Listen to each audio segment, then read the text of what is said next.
আসসালামু আলাইকুম। Welcome to অদম্য। আজকে আমরা এই যে আজকে কর্নোমেট্রিক্স এর নিয়ে একটু আলোচনা করব যে কর্নোমেট্রিক্স এর শর্টকাটে কিভাবে আমরা গুণের কাজটি করতে পারি।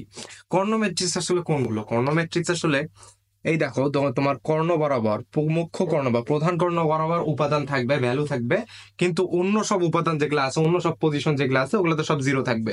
যেমন প্রধান কর্ণ বরাবর এখানে কি আছে? 1 আছে, 2 আছে, 3 আছে, ঠিক আছে, ভ্যালু আছে। আর অন্য কোনো জায়গায় ভ্যালু আছে? নাই, অন্য সবখানে ভ্যালু হচ্ছে জিরো। তেমনি এখানে দেওয়া আছে কি, প্রধান কর্ণ বরাবর 1 4 3 দেওয়া আছে, আর অন্য সবখানে ভ্যালু জিরো। এগুলোকে আমরা বলবো হচ্ছে কর্ণ ম্যাট্রিক্স। এখন এই কর্ণ ম্যাট্রিক্স এর ক্ষেত্রে আমরা হচ্ছে গুণের কাজটা করা অনেক সহজ। আমরা যখন কর্নোমেট্রিক্স দিয়ে, তোমাদের অনেক সময় যে সামনে গুচ্ছ পরীক্ষা, আরো যখন হচ্ছে তোমাদের এই যে ইয়াতে যে গুণগুলো কোথায় দেওয়া হয়, ম্যাক্সিমাম ক্ষেত্রে কর্নোমেট্রিক্স এর গুণই দেওয়া হয়। আমরা জাস্ট রুলসটা জানি না জন্য আমরা এটা দেখা যায় যে অনেক লং প্রসেস করে একটু সময়টা লেন্দি হয়ে যায়। তো সময়টা বাঁচানোর জন্য এটা কি, কর্নোমেট্রিক্স দেওয়া থাকলে আমরা করব কি, যখন যদি গুণ করতে বলে তাহলে A B is equal to আমরা কত হবে, এখানে আমরা এর মানটা লিখলাম 1 0 0, দেন আমরা লিখলাম হচ্ছে 0 2 0 0 0 3 লিখলাম। তারপর আমরা এখানে আবার লিখতেছি 1 0 0, তাহলে 0 4 0 0 0 3।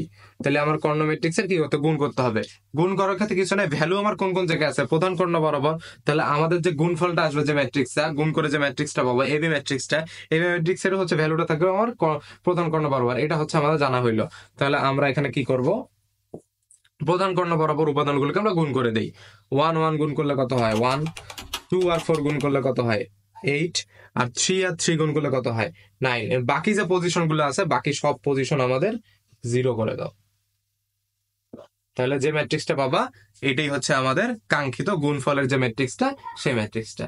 তা আশা করছি তোমরা এই রুলসটা তোমরা বুঝতে পারছো।